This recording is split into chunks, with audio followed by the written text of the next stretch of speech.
Cents Per Mile, featuring Charles Gracie, Paul Gibson, and Josh Haynes. Everyone knows the trucking industry has issues, but most people are afraid to talk about it. Someone's got to do it. With loads of recruiting and marketing experience and backed by the largest driver audience in the world, we deliver carriers the driver perspective, find solutions, and help make sense make sense. Welcome to Cents Per Mile. I'm your host, Charles Gracie. And I'm your co-host, Paul Gibson. Hey, I'm Josh Haynes. Paul's not wearing a hat. It's true. This is the first episode. This is a very important episode. First episode, all time, not wearing a hat. I got no words for this. You look like a 2024 troll. Yeah, well, I mean, it is what it is, you know. But that it's CDLLife blue. It's too light for that. But either way, I have words for that, and the words are: today we're talking about digesting driver feedback. So we're going to talk about what it's like to get feedback from drivers, and then what you should actually do with that feedback or not do. But yeah, so that being said, just to get the other stuff out of the way that we normally do, we're on Spotify, Apple Podcasts, iHeartRadio, anywhere you really get your podcast. If you could rate it, that'd be great. It gets us some momentum out there in the space. Also, the YouTube channel, like, subscribe, rinse, repeat. Yeah. You can also go to centspermilepodcast.com, suggest a topic, submit to be a guest, or even submit yourself to become a sponsor. Sponsor? Who's our sponsor today? Hello Retention, elevating retention, driving growth. You should check them out at www.helloretention.com. All right, well, all that's out of the way. That means it's time to get to the news. All right, so it's time for 10-2 News, where we go through the past couple weeks on CDLLife and we check out some of the coolest, weirdest, craziest stories we can find. So from last week, Mormon cricket sludge causes multiple big rig crashes. So basically, there's these crickets that come in swarms.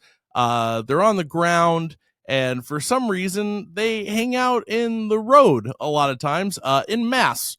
And so what happens is cars continue to run over said crickets, and then it rains, and they put out this like green sludge whenever they get squished. And so when a bunch of them get squished and it rains, the roads get really slick, like super slick, like it impedes people's ability to come to a stop. And because of that, all these crickets, which are obviously idiots for hanging out on the road, cause trucks to crash, and that just blows my mind. Paul, it's called natural selection, not idiocy. And can you imagine the road signs for this? Like, beware Mormon cricket sludge. Slow down.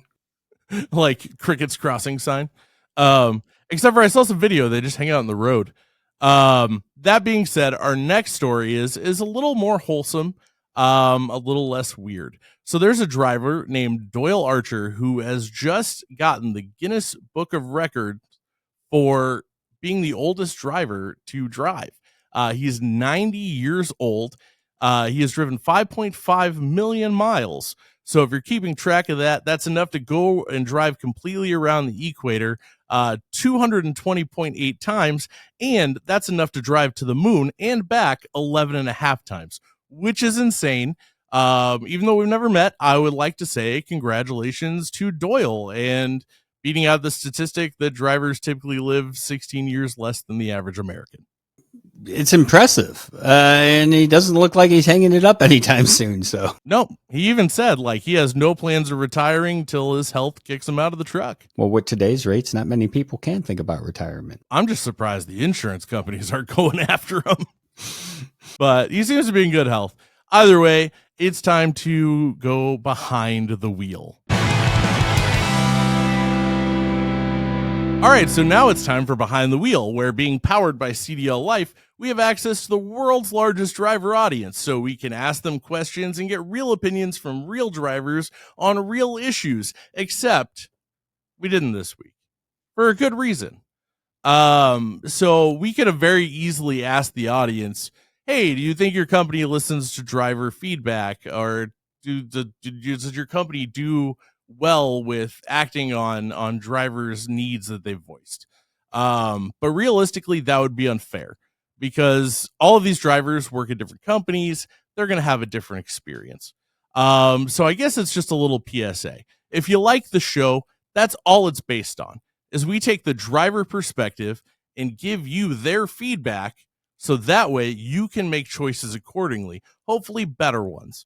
So that's the entire heart of the show.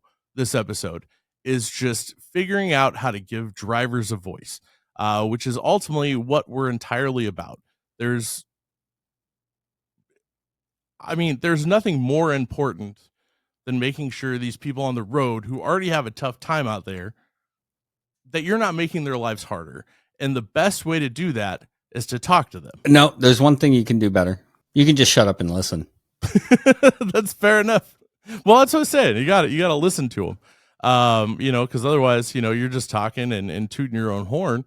And while you might think that things are going great, if you don't talk to the people actually doing the job, you might be missing something. But in talking to him, by talking, he really means start the conversation and then stop talking and just listen to what they have to say. Oh, for sure. Ask questions. And not the open-ended yes or no ones. Right. Not rhetorical questions, actual questions. That being said, speaking of questions, we're about to get some answers from Tenstreet. It's time for Behind the Desk. All right, so we're here with Tenstreet Behind the Desk, and we got Tim Hines with us. Tim, welcome to the show, but I'm really interested in hearing about your whole point of view on digesting driver feedback. Well, the digesting driver feedback starts at the top. It's got to be an initiative that the top leaders in the organization really want to know how the drivers are feeling. That's the start of it, and then if that's keyed in, then they're expecting objective feedback. Some's going to be good, some's not going to be good, and they're going to lead the company through that. Where I see, some disconnect sometimes is when the top leadership isn't engaged and as interested in getting that driver feedback, and hence it doesn't get acted upon, and it doesn't. They don't get the engagement with the drivers. No, that's an awesome take, and thank you, Tenstreet, for the segment, and thank you, Tim, for the insights. You bet. Hot Seat Services has Rent-A-Recruiter. Wait! Hey Michael, have you heard that Hot Seat Services Rent-A-Recruiter service will place their staff in your organization similar to a temporary hire model? No way, what else does it do? Follow me, I have to tell everyone. They take leads in existing databases to put new hires into your business's trucks. Well, shiver me timbers!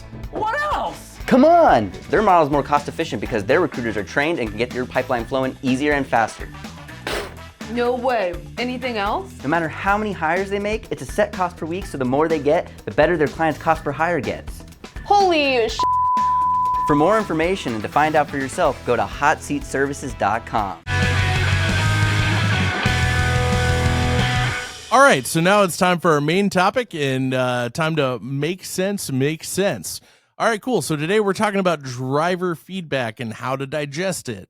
And probably how to get it, and then what to do with it, and what not to do with it. Real quick, I'll start off by saying, Tim had a pretty good point where sometimes he said it's frustrating that you get to upper management and leadership, and that's kind of where things start to fall apart with acting on the driver feedback. I see that we've talked about it before from the marketing perspective. You might have somebody who has a great idea, but once it goes up the ladder, it's like, oh no, we have an appearance to maintain. We got to do this traditionally. This is just how it's always worked, which is where a lot of things die. So that's kind of curious to me. But Charles, what's your take on all this? When you look at this, if you do it correctly, it's a tool to get better, to grow as an organization, and to have a foundation that's solid for that growth. But if you do it wrong, you're going to cause nothing but indigestion for everyone in the process. You have to pay attention to what the drivers are wanting and what they need and what they think. And you have to do something with that feedback. If you do nothing with it, it almost causes more damage than if you never asked in the first place. I would agree. I think this is a good spot for some role play. Charles, I'm going to ask you for some feedback. What do you think about my blue hair? It's terrible. I don't care. I'm not going to do anything about it. Right. So there we go. Back for the beginning. But yeah, no, I mean, and that's that's the most important thing with any relationship, really. It's like, I don't know if you're married or even if you have kids, like it's one of those things. Like if you're going to ask somebody their opinion and then just kind of blow it off, um, that's almost worse than not asking in the first place. My wife never asked my opinion. Is that a bad thing? Well, but would you prefer it if she asked your opinion and then told you your opinion was wrong or stupid? No, then it would sound like my father. Right. So then there you go. And so that's kind of the idea. Cause I mean, if the whole goal is to get feedback to help people have a better experience or to know what you're doing right and what you're doing wrong, but then you don't do anything with it. You're just setting people up to continue to have a bad time and be upset because they know that they're having a bad time. Well, and that's the whole theme, of a successful relationship.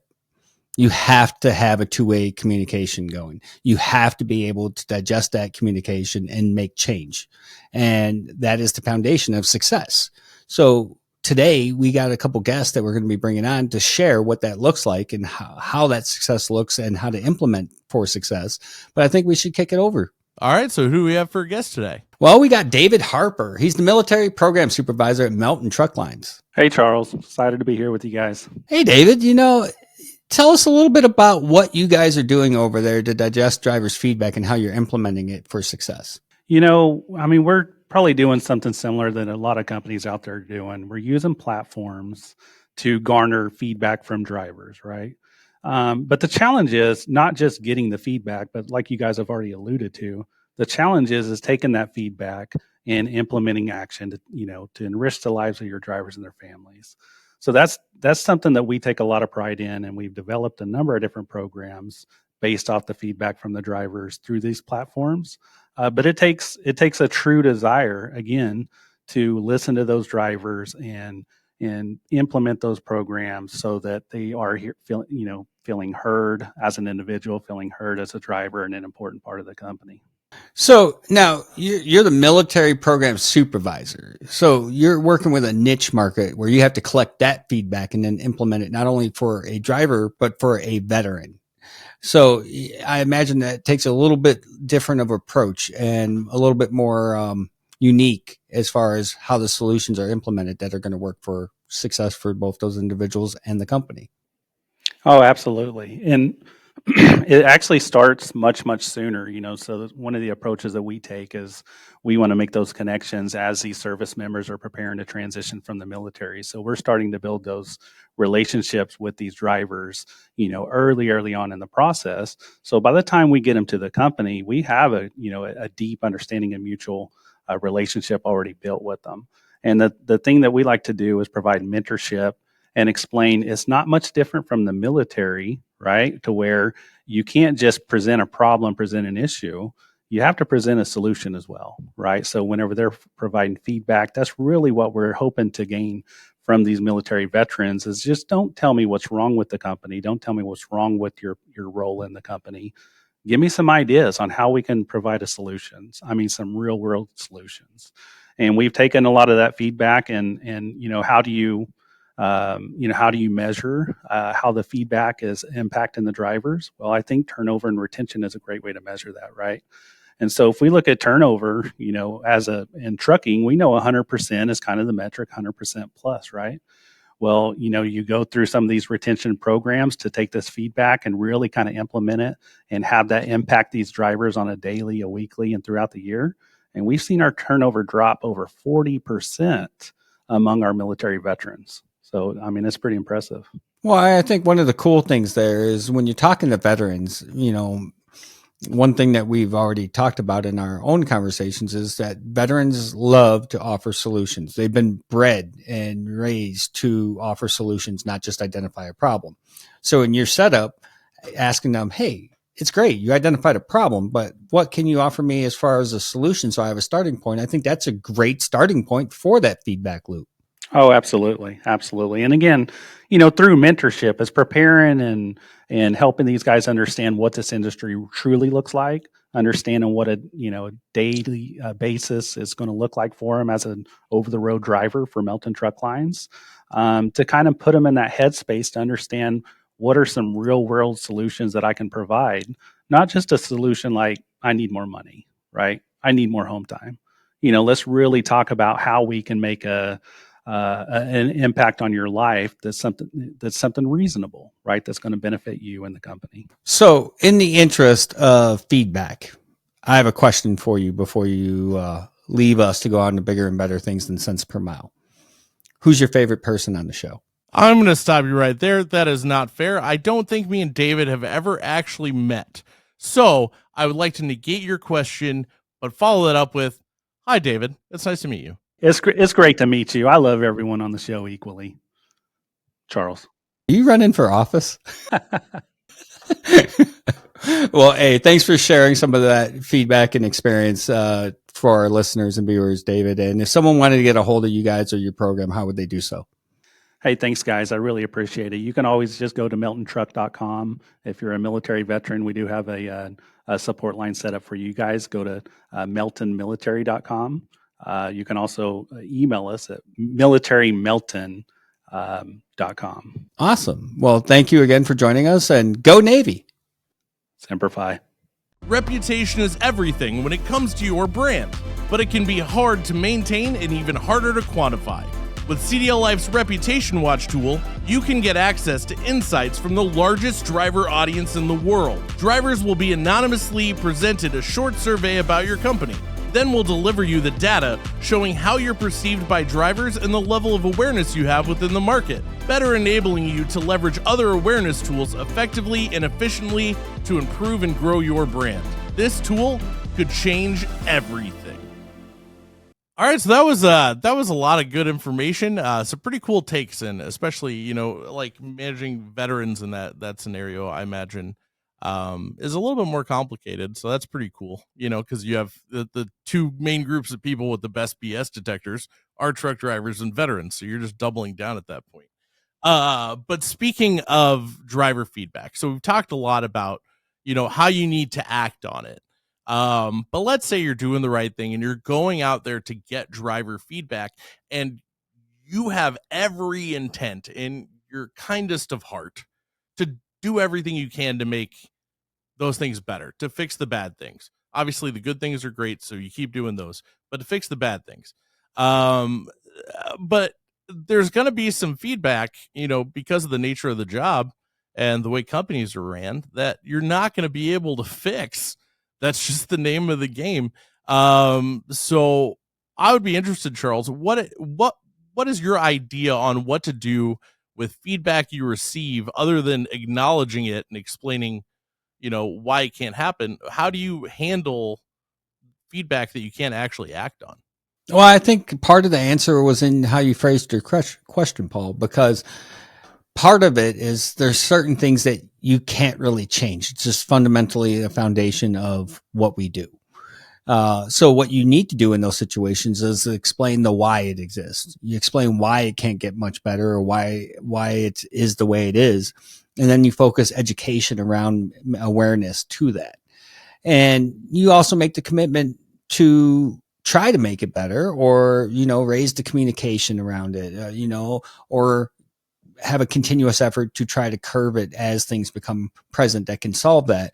But you can also ask them, as we discussed in the previous guest segment, what their ideas are. Maybe there's something that they're going to think about, and because you're incorporating their feedback and their solution into a possibility or a realm of possibilities of a solution, that goes a long way. Yeah, and I think that's huge. It's one of those things too where it's like, you think about these things, and there might be some stuff that you can't do anything about. There's problems you're not going to be able to fix that just suck. But I think what's important, and especially what I try to get my clients to show when I'm making videos and things like that, is even if something's terrible and you can't change it, you can still do everything you can to find a way to make what's terrible less terrible. Yeah, like your hair. Yeah. Well, that being said, sometimes the solution's right under your nose. Like, and the best part is you can see what other people are doing, maybe try to do it. I'm not dyeing my hair blue, Paul. You could do it. Nothing's stopping you. I got more than you do though, so I get it. Zinger. Ouch. Ooh, right. Feeling spicy. So that being said, sometimes there might be ideas that just pop up, and there's nothing wrong, especially if it's an idea that's going to help people, taking that idea and using it in house. I have an idea. You could do hot seat orange. I'm also not doing that. I'm not trying to go out there and look like a ginger. So that being said, someone had a great idea, and it helps drivers, and it's so simple that I'm super upset that I didn't come up with a business model myself. Charles, do you want to introduce our second guest? Absolutely. We got Merrill. He's the president of Hello Retention. How we doing today, Merrill? Hey, I'm doing great, Charles. Thanks for having me. First time on the show. Excited. Been a long time listener and watcher and fan. And I like all of you. And Paul, I just have to say that I'm a little jealous you have hair because as you see, I don't. I'll take that. Merrill, you could dye your beard hot seat orange. I might try that on a trick or something. I don't know. Maybe for Halloween. I might get away with it that day. So, Merrill, you're the president of Hello Retention. You came up with a concept to not only collect and digest driver feedback, but also present it in a way for meaningful solution. So tell us a little bit about your approach. Well, it's pretty simple, and it's basically what we do is we communicate with drivers. So one of our clients is Mesilla Valley, and we talk to their drivers every single week. And communication is key. Over communicate, find out what's going on. What we learned real quick is if a driver's having a tablet issue, he's probably not the only one. And then within a day, we're realizing everybody's having a tablet issue. So maybe weather, connectivity, or things like that. So we're finding those minimal problems that drivers have in a day in and day out world. We elevate that up to the appropriate team or person that has ownership of that, and they dive in and fix it real quick. And drivers aren't sitting around getting frustrated. So that's just a simple example of communicating, talking to these drivers every single week, finding out what their issues are. Sometimes they don't have any, so we're talking about how's your family, how was your home time, other things like that, and building that relationship. Because you just have to over communicate and continue to communicate, and also it makes the driver feel cared for because they're somewhat, we use AI a lot of technology tools, but nothing can replace the human interaction when you're talking to drivers and finding out what they're doing, how they're doing, what their problems and concerns are. And when they have them, we elevate them up, address it, and then we follow back up with that driver to say, hey, I want to make sure this is taken care of. Are you still having this issue? Whatever it is, a truck issue, pay issue, equipment issue, home time issue, we follow back up. And they really appreciate the fact that it's not like doing a survey and sending it out, say, I got a problem with this, and get no results. They don't know what happened with their feedback or the issues that they had at hand. And sometimes they'll just give us those aha moments, say, hey, I've got this really great dispatcher, and I can't talk enough about him, always taking care of me, always answering. And so you present that up to the company and gives that company an aha moment as well. It's not always about the negative. You got to address the positives as well. So I think what's unique on that approach is the fact that, instead of just taking the surveys, instead of just digesting the feedback, presenting it to the right people, but, you think about what you're mitigating there. You're mitigating a collective issue that lead to eventually turnover. So if you can mitigate a couple of those issues away from being an actual problem, the straw won't break the camel's back necessarily that leads to turnover. Exactly. And that communication piece has helped, and the turnovers reduced tremendously. And people like to talk, and drivers are out there on the road driving, whether it's a 100-mile trip or 600-mile trip or 800-mile trip. They've got time to talk as long as they're doing it safely. And we just get that feedback from them directly while we're talking to them on the phone. And whether it's a survey time frame or if it's whatever the month is, this time for that next survey piece that we're looking for, this 30, 60, 90 days post orientation, we're getting it directly from them, which we're getting a higher result than somebody texting or emailing it to them. And that open rate goes in the trash file or gets lost by everything else in their email. So I normally don't hop in too much with guest interviews, and I'm not trying to put you on the spot, except for I'm going to put you on the spot. This isn't a gotcha question or anything. I'm just purely interested. So you've been doing this for a minute. Can you speak to the actual results with the retention and what you're doing? Because I think calling drivers is huge. Yeah, so I can speak to some results. So what we do is when we're doing our surveys or talking to these drivers, we'll start seeing upticks in different things. It might be equipment issues, home time, there's little trends that you start seeing. And for example, this last week, there's a lot of weather issues in the Texas area. So I think there's been some communication issues with cell towers with all the storms and tornadoes. And we kind of saw an uptick here in the last couple of days of tablet issues. Well, those things are communicating via Wi-Fi. So we escalate that up saying, hey, are you seeing that on your end? And we let them know, and then we let the driver know, hey, company's aware of it. They're working on it. Be patient. So they may get stuck at a shipper a little longer because of power outages or bill of lading. So it kind of helps let the driver know, hey, we're tracking it. The company's aware of it, and they're working on getting it fixed. And sometimes things are out of control. When power's out, and you can't power anything. So by doing that, that helps keep the drivers happy. As far as turnover rate, we kind of also noticed trends with drivers. If a driver every week we're calling them and they're fussing, moaning, and groaning, and there's absolutely nothing we can do to mitigate, and we've tried to have that conversation, understand their issues, then they're probably going to be a driver that we just can't make happy or make them comfortable with the company or themselves. And they may be that driver that we can anticipate that they're probably not going to stay with the company long. And then the drivers that you're talking to from week in and week out never have an issue, and then all of a sudden they have an issue. We call those risk drivers. You got a low, medium, high risk type drivers, and we address those issues and get back with them. Hey, did everything get taken care of? And they appreciate the effort that it is getting taken care of instead of calling, and leaving a voicemail or not getting somebody on the phone. And we're addressing it, listening to them, and then also asking, hey, let me make sure I understand your situation. You've went through all this conversation. So let me make sure I get exactly what your situation, problem, concern is. So yeah, follow up with, let me make sure I understand. And it's kind of like in marriage. You were talking about that earlier. If my wife tells me something or says something about something going on, well, I'm like, I'm not sure what she meant. So I'm going to repeat this and make sure I understood what she meant. So let me make sure I understand that you're saying that I wasn't home this weekend or I had to do this. And that was a problem because I missed this. And she's going to be like, yep, so I got it. She got it. So I understood I need to correct my actions and do better. So it's just communication. You can't communicate enough. And I think in today's world, technology and texting, I'm not a great texter. I just rather pick up the phone and call somebody so I don't misinterpret communication because sometimes that emotion may not come through a text or an email. So let's have a conversation and get to the bottom of it and resolve the issue as quickly as possible. Nailed it. You did. You nailed it. And if someone wanted to, elevate retention, driving their growth of their company, how would they get a hold of you guys? You can find me on LinkedIn at Merryl Gerhardt and hit me up there.